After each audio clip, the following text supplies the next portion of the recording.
So welcome to the Better Learning Podcast. I'm your co-host. I'm here with the original host, Kevin Stoller, or I'm co-hosting today with Kevin Stoller. Kevin, good to have you back. How are you doing?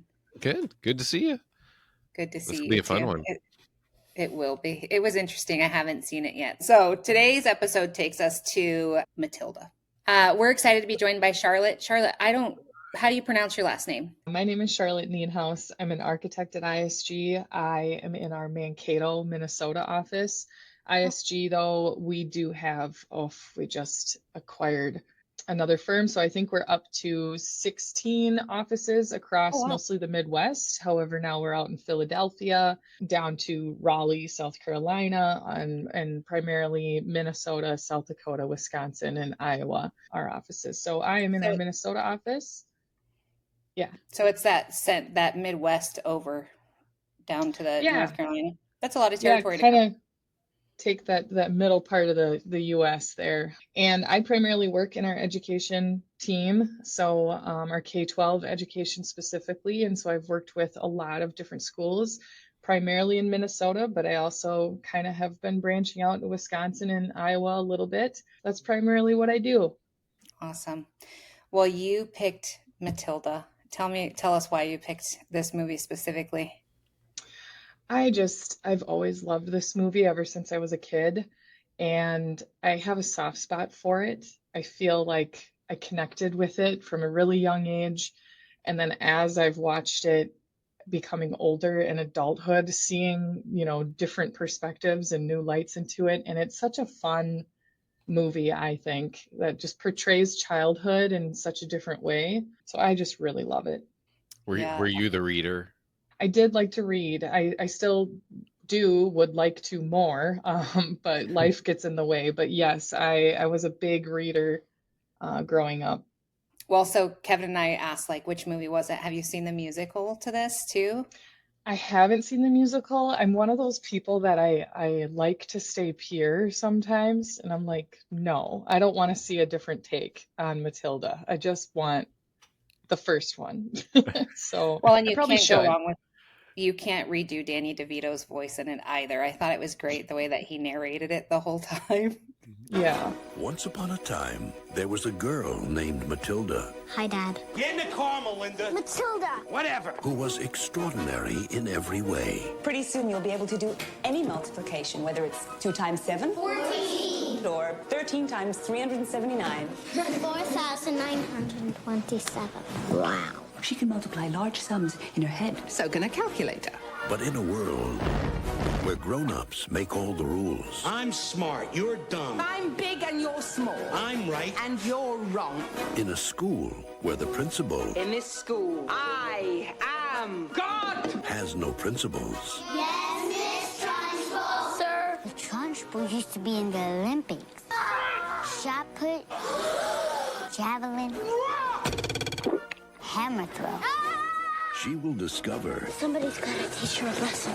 Deep inside herself... You should believe in whatever power you think you have inside of you. A secret weapon... I did it with my powers. ...to even the odds. No more Miss Nice Girl. Hey, dip face, have a carrot.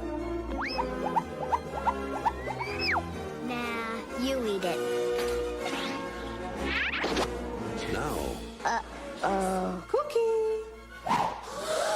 You will not leave this platform until you have consumed the entire confection! She gives power... You can do it, Brucey! ...to the powerless. Help to the helpless.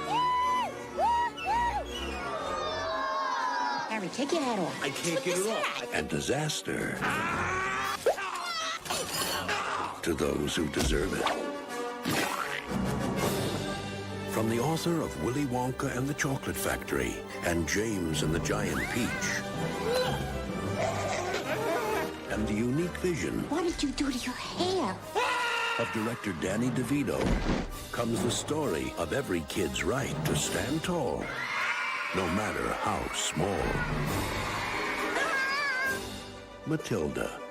So it's funny, Charlotte. So I wonder, when you watched the movie, was there anything about her school experience that was familiar to you? One of the reasons I love Matilda so much is, I think, from the lens of a child, it can feel so real. But then when you're an adult, you're like, well, this is a little exaggerated, don't you think? Like, and everything is so exaggerated and hyperbolic. But I think, so what I've related to that school experience, probably as a kid, I think everybody can remember being like, this place is a prison. Like they are, horrible to us. And thinking that. So yes, I think I could relate, but looking back, no, I had wonderful teachers. um, a lot of the places where I did go to school were well maintained and well kept. But I think every kid goes through that experience, where they really feel like this is the worst place on earth. And that's just school sometimes, right? So our last podcast was on middle school, so for sure everyone feels that way. yeah. That middle school experience. Well, when we talk about the movie, right, we have these little categories that we go through, and our first category was called the John Keating Award. So like the best teacher or mentor, there was just one. Yeah. Yeah, I think obviously that award would go to Miss Honey. She's probably the only one who seemed like she cared about her students and was trying to help them, and really kind of the only teacher outside Miss Trunchbull that you actually, get to see Right. and see how she interacts. So yeah, when I was looking at those awards, that one was pretty clear cut. Yeah. Well, I think there's different times too, though, right? Like when she's 4 years old and she's walking to the library and she's in the library every day, like devouring all these books. She had the librarian say, first recognize how little she was, but was just like, do you know that you could get a library home and take, a library card and take these home with you, right? And so that was the first person who engaged her in like that intellectual curiosity and the need to just like pull in all of that information. So I thought two, but definitely Miss Honey was the obvious taker.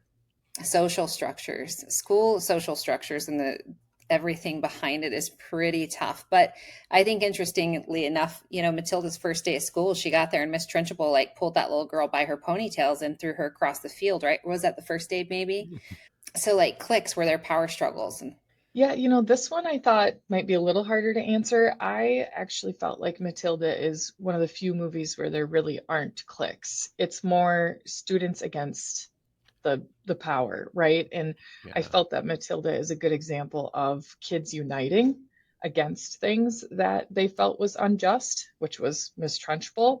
But you really saw, I think, all of the kids in Matilda's school coming together for kind of that common goal of getting rid of Miss Trunchbull and getting her out of there. And so I felt like we didn't see very many cliques per se in that. You hit it right on. Yeah. When I was watching this, I'm like maybe like Matilda comes in as like the outsider at first, but then it's just like all of them against against Miss Trunchbull. And that was pretty much the whole story component of it. Yeah, I'm trying to think even outside of school, like if he had any, I mean, there's definitely some stereotypes like with her dad, with like anyone who's like a used car salesman is going to be kind of a sleazy, shady guy. Yeah. Well, and her mom, right, was just like, I don't even know what to say. She was a nitwit, I think. And that's not a nice statement. But, you have this lady with this big giant hair who just goes to bingo and is inviting, boat salesmen into her house that Matilda, I think, I don't know, she probably said it 10 times. Those are cops. Those are cops. She's like, no, they're boat salesmen. just a lack of, I don't know. Well, so do we have a scene stealer at all in this movie? I felt like, I mean, Bruce and the chocolate cake scene like that. To me, that's like the big takeaway scene that I remember.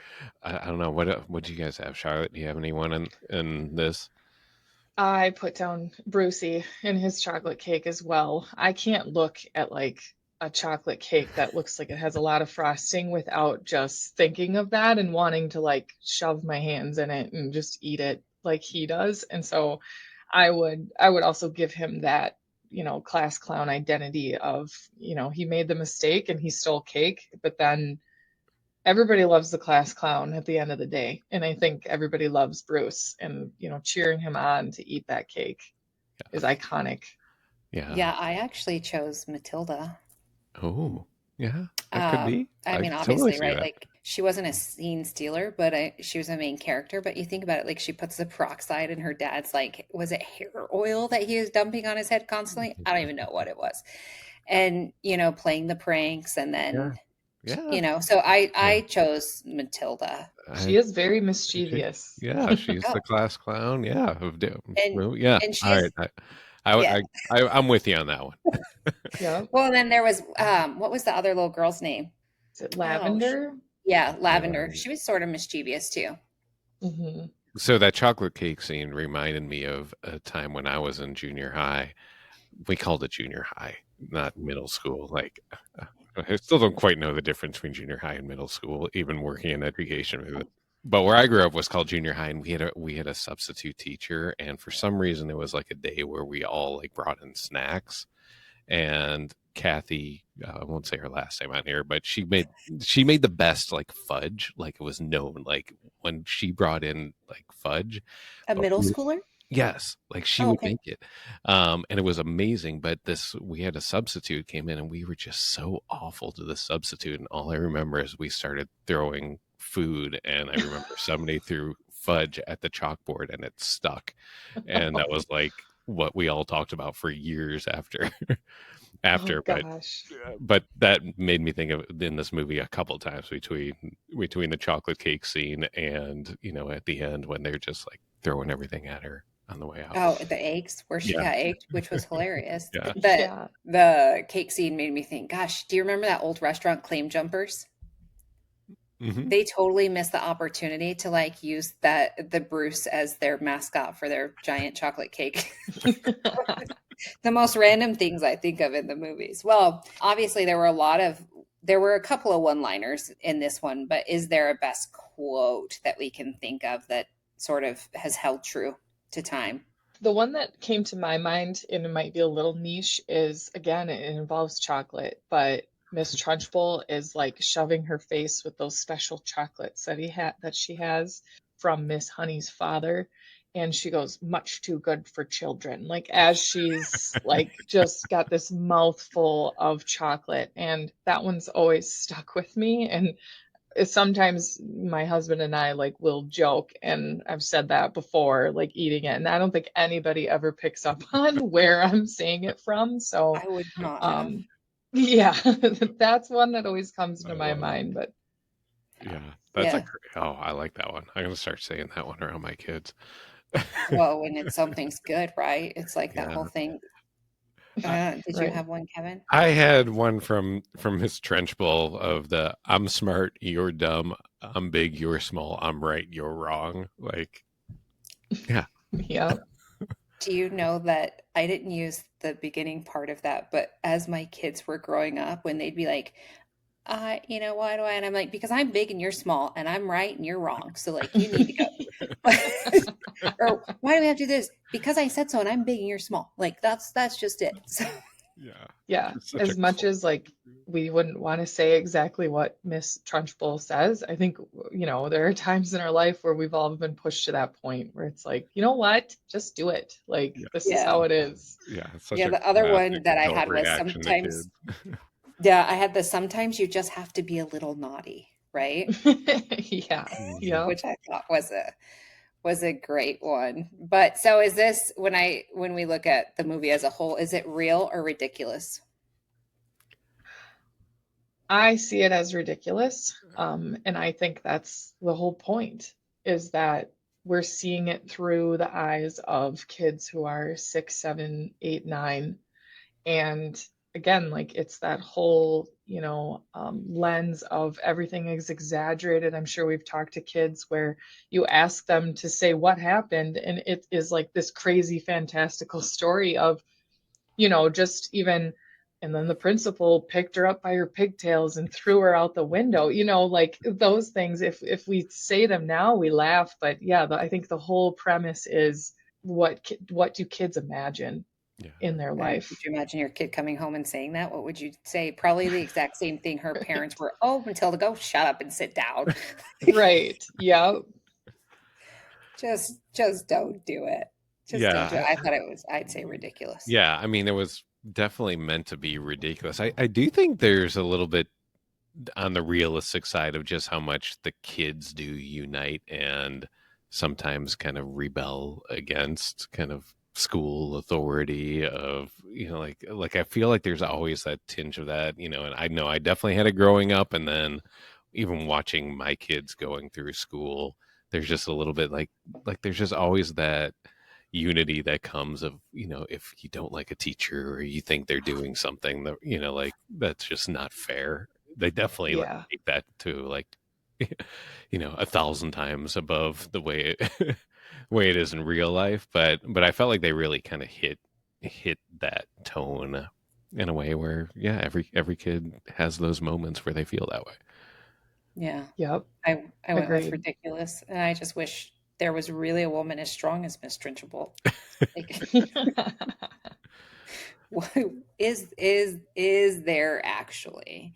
Well, what would it like looking? What year was this movie made? Kevin, you're usually really good at having 96.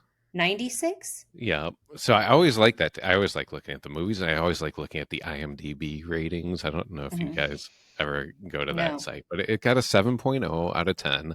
My wife and I always say if it's over 7, it's usually it's worth watching. If it's Hmm. between a 6 and a 7, it's probably like average. And if it's below a 6, we're like, oh, that's bad. But yeah, I would give it Yeah, a 7 out of 10. I don't know. Where would you guys put it? I'd 7. rank it a lot higher, but I just have nostalgia, I Yeah, think, one of your favorites. associated to it.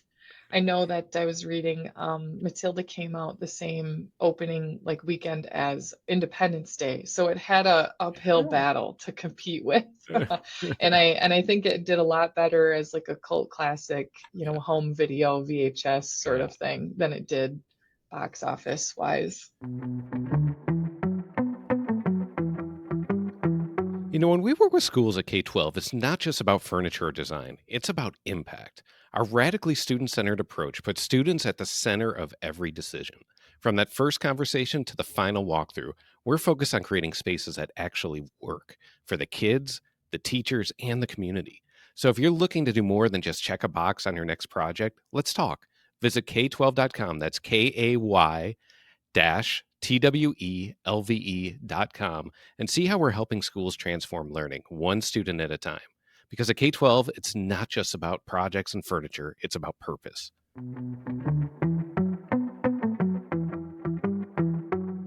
well, if we were looking at like a modern update to Matilda, right? Like the iPhone effect portion that we do, like what would the differences be? For this one, I was thinking, I guess maybe I got iPhone stuck in my head, but I was like, instead of the family actually sitting together, they're eating their TV dinners in front of the TV, they would just be on their phones in separate rooms, like throughout the house. So because of phones, I think we've even lost that interaction, which now Yeah. it's like, oh, it'd be really nice to just watch TV together instead of Yeah. kind of That's a everybody social doing event their own now. Yeah. thing. Yeah. Well, I mean, I always get excited. My son last night was like, "Why don't we watch a movie?" And I was like, "I have this movie I have to watch, Matilda. You guys want to watch it with me?" Oh, It's nice. always great. It's always great. So they did. Yeah. I think like when you look at how intelligent they depicted Matilda as, even like going in and the cops were or the police officer, I probably shouldn't say cops, the police officers were in the going into the garage breaking, and she's like breaking in and she's like, I read in a book once that blah blah blah blah blah blah blah, you can be arrested or yada yada yada. But what would she be doing? Like I feel like she would be an elementary school college kid with how much knowledge and information she had. So would she have been just pushed forward versus then and now? She'd definitely be have her own TikTok channel where she talked about Yeah. Yeah. useless facts or Yeah. information. Maybe she'd be People coding or something. recording everything she was doing, of Oh, could you moving things imagine? around. Oh yeah, Mhm. because I mean, we haven't even talked about her I ability to know. like telekinesis and the way to manipulate your mind, right? Or what Right. what they can do. Well, when I think about the only person that I really knew in this, I didn't know any of the characters really, obviously, right? Like, I can't think of any that would have been recognizable, but is there anybody that you would substitute for in terms of the cast? I think the movie was perfectly cast. I think Danny DeVito as the dad and Rhea Perlman as the mom are completely perfect. I think Miss Mhm. Trunchbull was perfect. She was so perfect. So my Yeah. answer is kind of a non-answer, I think. And even, Mara Wilson as Matilda, I think she was fantastic Yeah. as a small little girl. So my answer to this would be I would love to see Matilda as a little boy, maybe, just to have that separate kind of lens. I think a lot of times movies of that era for young boys were like, I think of Dennis the Menace, still mischievous, still kind of like fighting the man in a way, but Matilda was portrayed as this very intellectual, courageous, but also like polite and kind of doing things by the rules, but not at the same time. And I think sometimes we have boys are portrayed as like courageous because they're like fighting things. And I'd like to see a little boy portrayed as, that intellectual reading sort of thing too, because we have both ways, right? So that was my kind of thought there. Yeah, Maybe that's boys want interesting. that role Yeah, model as well. I love that though. I do too. I wouldn't have put that lens on it at all. Yeah, I thought there were elements where I saw some correlations. Obviously this was before the Harry Potter time, but was there a little, like, that fantasy kind of world type of thing too? The only one on the recasting was I thought Miss Honey was great, but I'm actually just super surprised that she's like really not in anything else that I knew of. Like I Mm-hmm. thought I'm like she totally could have gotten some bigger roles and things later on because I thought she did a good job in there. Yeah, I was looking through her. I'm like, I don't think I've seen her in anything else, or I don't remember her in any other movies or shows. Was she in any? Or are you Yeah. looking it She up was right in a now? she was in a lot, but just like I don't know, none of them that I'm Nothing like, oh, I notable. recognize her from something else. I don't know. Char I I mean, didn't I didn't recognize her, but we all know that I'm terrible at this, so Yeah, I couldn't tell you where kind of anybody went on to do really anything else other than Danny DeVito. It seems yeah, like. well, so the legacy of the movie, like if you were gonna, you know, write something in someone's yearbook, the Hags, I think is what we have it called. What would it be? To me, the broader legacy is the power of reading and the power of education. It makes me think of my grandma too. She would always say things growing up of like, nobody can take that away from you. The things that you've learned and that you read and you understand is something that you will always have. And I think Matilda really highlights that of just the power of learning, investing in that and being able to read really opens up so much of the world to you. Yeah. And for me, I thought one of the things about Matilda is, she recognized she had that power, the telekinesis power, and she started to recognize it, but then she identified when it happened. And then when she identified when it happened, she figured out how to use it, at her free will. And so her ability to be able to recognize it and to learn. So practice, everything takes practice, right? If you're going to get to Mm-hmm. where you want to be. And now hers wasn't, it was for greater good, but she was practicing so that way she could accomplish something. But I just think, practice is just don't give up. I'm trying to think of what that because I struggled with this one. I'm like, what would be the immature side of me? Just kept coming back to like the cake and throwing things at her, to get her to leave the school. That's, Yeah, I mean, that's, like that like would be uh, the memorable like to event, me that right? was like legacy was like kids unite, like just almost like how yeah they revolted and got their way and won. But I like Charlotte. I like yours better. Of have more of like yeah, just the power of reading and that you can't take that away. Like And to yours, Kevin, I think it makes me think of too of like, while the kids weren't being kind when they revolted against Miss Trunchbull, it still does seem to me though that like kindness wins out in the end. Miss Honey wins, yeah, even though it took a while, and it took kind of doing these mean things. In the end of the day, it was for the best, and yeah. then them coming together won. Well, where do you think, like, if you were looking at adult Matilda, where would she be? All right, I got an interesting one on this one. What is it? You want? I think with her superpowers, I feel like she would be like a character in like a Marvel, like she would like a real life like Marvel like superhero or like Avengers type of thing. That's like this book reading, like superhero that can move things around and just like outsmart people. And I'm not much of like the superhero movie, so I'm probably like people are just maybe there's already a character like that. I don't know, but it doesn't. Yeah, I was thinking, but like a real life one, like a real life superhero. I like What do that. you think, Charlotte?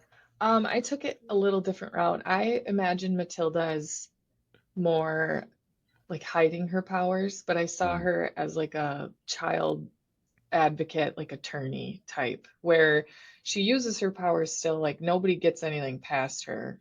And she figures out what's going on, but she's always kind of sleuthing out what's happening for the best for her people, which I imagine would be other kids were in situations like her. Yeah, so I had social justice and advocate. Because even if you think about it, when they were in the first time they broke into the house, right? And Miss Trunchbull almost caught them. She knew someone was there.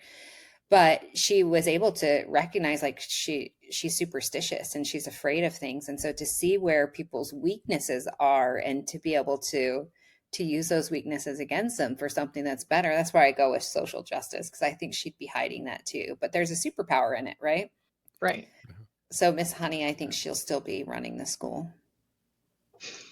Yeah, I could see her. Yeah. Yep. I could see that definitely. Yeah. Like that just sweet character. Yeah.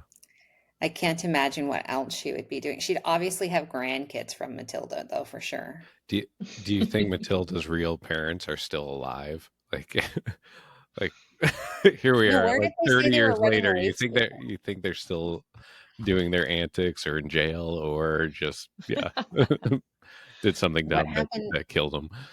Yeah. What happened to They the gotta brother? still be selling used cars somewhere, right? Like, Just like doing transactions in Bitcoin or something like that.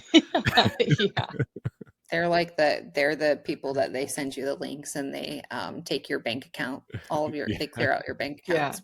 They have some Yeah, phishing scams going. thank you. I'm like, what is it called? So Miss Trunchbull, Oh, I what didn't would even she be? think of Miss Trunchbull. Mm. I figured nothing. Me too. Second she got kicked out of that school, wiped out of your memory. Yeah, she just doesn't exist anymore. Yeah. I said she was running a CrossFit gym. Well, That would be what the hell good. else is she gonna do? She can't coach. She's pure evil. But I did say running a failed CrossFit gym. Okay. Because she, I think even athletic wise, like to coach, you have to be willing to advocate for people and to be able to be positive. So it would have failed for sure. You know, I don't do CrossFit or anything, but now that you say that, I think I can totally see her.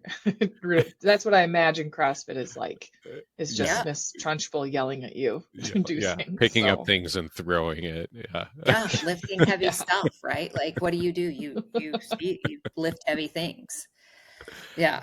I can't think of any music that Oh, was I in this. can. Did you? I recognize the closing song, but I didn't write it down because I really did literally just finish this movie as I was eating lunch. So, is there music? Yes. When I Grow Up, was that one of the songs? Anyways, Charlotte, all the right. main, well, the main one is "Send Me on My Way" by Rusted Root, which is featured, I think, in the beginning of the movie.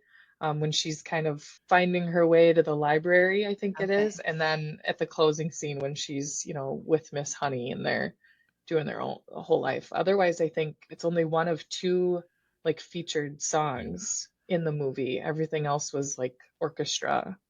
So that song to me, and it's like one of my favorite songs. Like it's like literally like still like on my playlist that I listen to. Like my kids know this song. Yeah, and yeah, taking back, I'm like that's a total like mid '90s, late '90s song. Rusted Root. They had a couple of really good songs, and yeah, so I was happy that it was in the movie. I'm like, yeah. Yeah, it's like it bottled up just happiness. Yeah, it's just a happy song Yep. from that time. I'm gonna download that on my. I still listen to iTunes, so that tells It's you really something. hard to like understand the lyrics of that song. You know, like before like Spotify where it would like show the lyrics. Like, Yeah. I mean, for 20 years, I knew that song and had no idea what they were saying. And yeah, and now I now I can see their words. I'm like, oh, that's what they're trying to say. I think it's Wow. almost better just listen to it and come up with your own Exactly. whatever you say during it, because once you look it up, you're like, well, now it's not as fun to just say gibberish, but Yep. Yeah. Yeah. Well, Charlotte, before we wrap up, we'd love to hear what's going on in your world professionally, or even if it's just I don't know, a moment that's been meaningful to you lately, whatever it might be. yeah, sure. So I guess in my world, been doing quite a bit of work, obviously, with schools.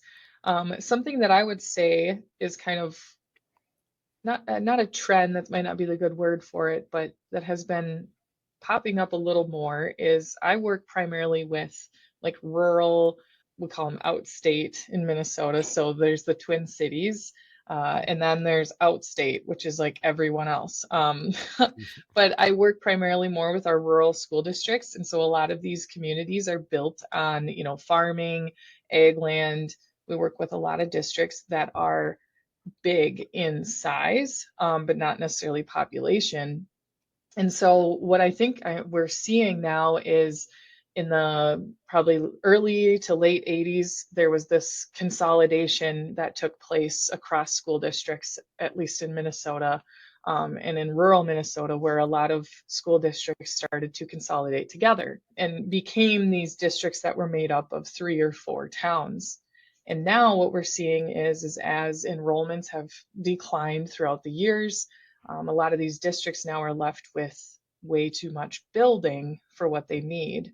And so recently we've actually been doing a few schools that are, brand new K through 12 facilities that are in a way a second consolidation of these districts. And so now they're taking it, instead of having 3 or 4 buildings and being spread out across this district, they're consolidating down into one building so that they can better serve those students. And so that has been something. We've done 2 of those recently, which, as you can imagine, designing a whole new K-12 school takes some time.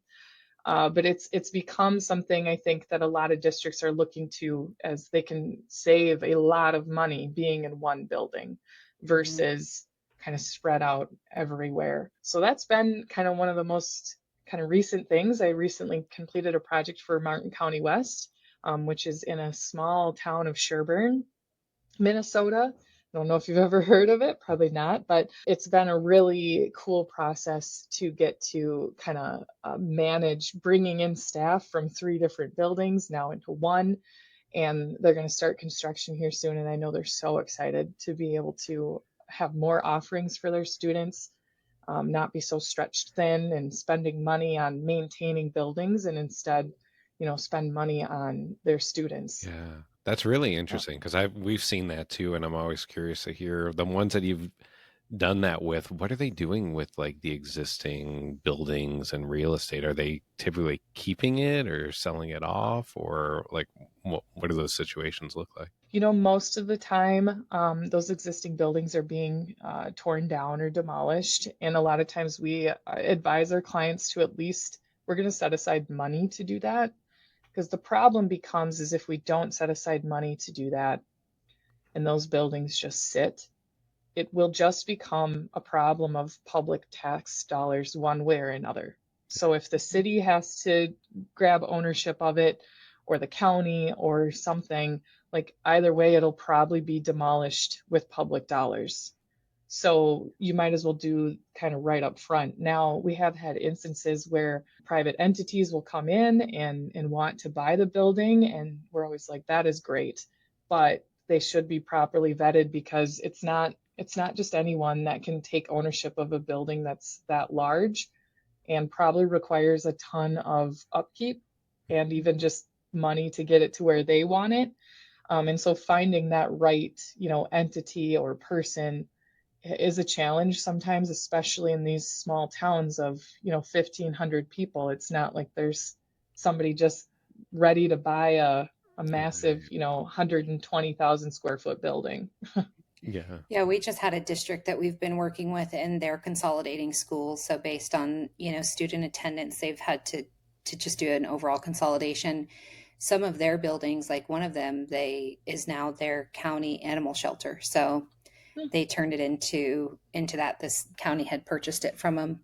And then there was one recently in Arizona here that they sold to an assisted living. So they were redoing it for elder housing. Yeah. I think That's perfect. Yeah, I think Yeah. it's interesting because usually like the real estate, like especially like I grew up and lived in the Midwest, typically like those are prime locations. So it's trying to find something that can be like zoned for the right use because they're typically in more residential areas. And and trying to find out, to your point, you don't want like when it's a big liability if it's still just sitting there. So you want to make sure you're getting good use out of it, and and obviously they can recoup some of their money too if they do sell it and can find a good Yeah. purpose or a good buyer for that. So, and then are they building the new ones on an existing site, or are they typically purchasing more land to start on the new K through 12 building?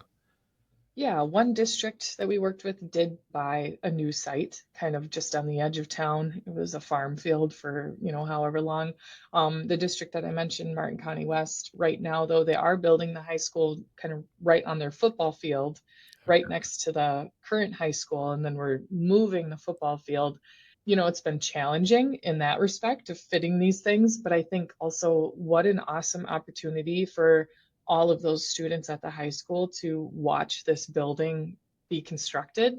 Cool. And we've already had a lot of talks of, their construction class or any other avenues to get them on site and see that, firsthand. I just think of what a cool way, if that's something you might be interested in, to really dive in deep and see that. Yeah, the community component to that too is always interesting when you close and consolidate schools, and how the community responds to it. It's always intriguing. You either have those that are all in or who are like, no, don't take our schools away. We grew up there. We went there. Well, we appreciate it. And thank you, Charlotte, for a fun conversation and getting me to watch Matilda again, because it was great to force my kids to do it. They really thought that it was from, the 70s. So Well, absolutely. Yeah, absolutely. Well, Kevin, you have anything closing? No, it's fun. Yeah, we can hang on. I've got some more questions for you and some other things, but for the listeners, this is, we've really enjoyed this format, but we get a lot of suggestions and ideas from you. So betterlearningpodcast.com is the hub for everything. If you have ideas, feedback, obviously subscribe wherever you're listening or watching this. And, but we really value the feedback in the community that's built around this show. So just appreciate it. All right. Cool. Y'all have a great afternoon. Thank you. Thanks. The Better Learning Podcast is produced by Matt Rogers and edited by Kelly Jones. The views and opinions shared on this podcast are those of the individual speaking and do not necessarily represent the perspectives of their affiliated companies, organizations, or associations.